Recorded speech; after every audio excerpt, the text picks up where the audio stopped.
Hey everyone, welcome back to our channel where we talk about all things real estate investing.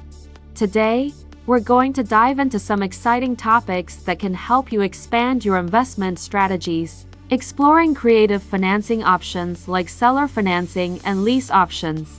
So let's get started. Seller financing. First up, let's discuss seller financing. This is an alternative method of purchasing property where the buyer makes payments directly to the current owner instead of a bank or other financial institution. Here are some key points to consider when using seller financing.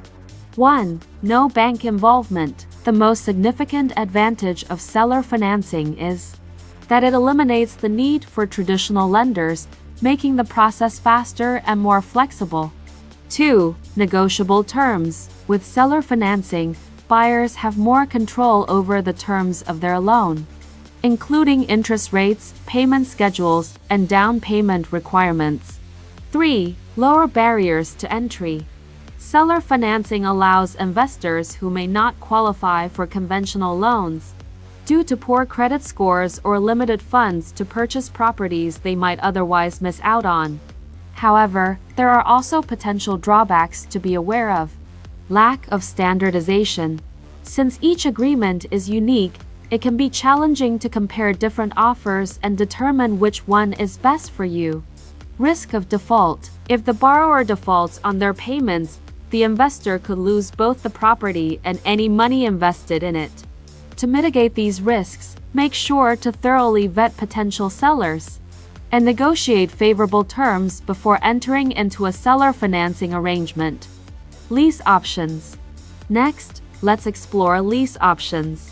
A lease option is a contract between a landlord and tenant that gives the tenant the right to buy the property at a later date, usually within a specified time frame. Key aspects of lease options include 1. Flexibility. Lease options allow tenants to lock in a future price for the property while paying rent to the landlord during the option period.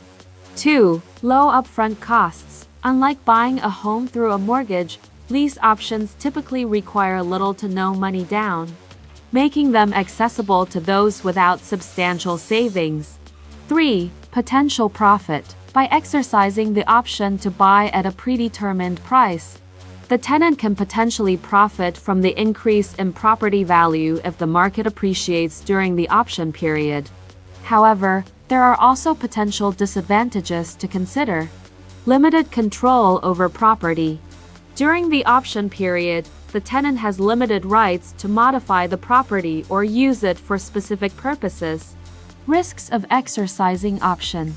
If the tenant decides to exercise the option but cannot secure financing or fails to meet other conditions outlined in the contract, they may lose their deposit and face legal consequences. As with seller financing, it's crucial to carefully review the terms of a lease option agreement and ensure that both parties understand their obligations and responsibilities. And that wraps up today's discussion on creative financing options like seller financing and lease options. These alternatives can open up new opportunities for real estate investors looking to diversify their portfolios and gain access to properties that might otherwise be out of reach. Remember, always do your research, consult professionals, and protect yourself with solid contracts to minimize risk and maximize success. Thanks for watching, and don't forget to subscribe for more informative content.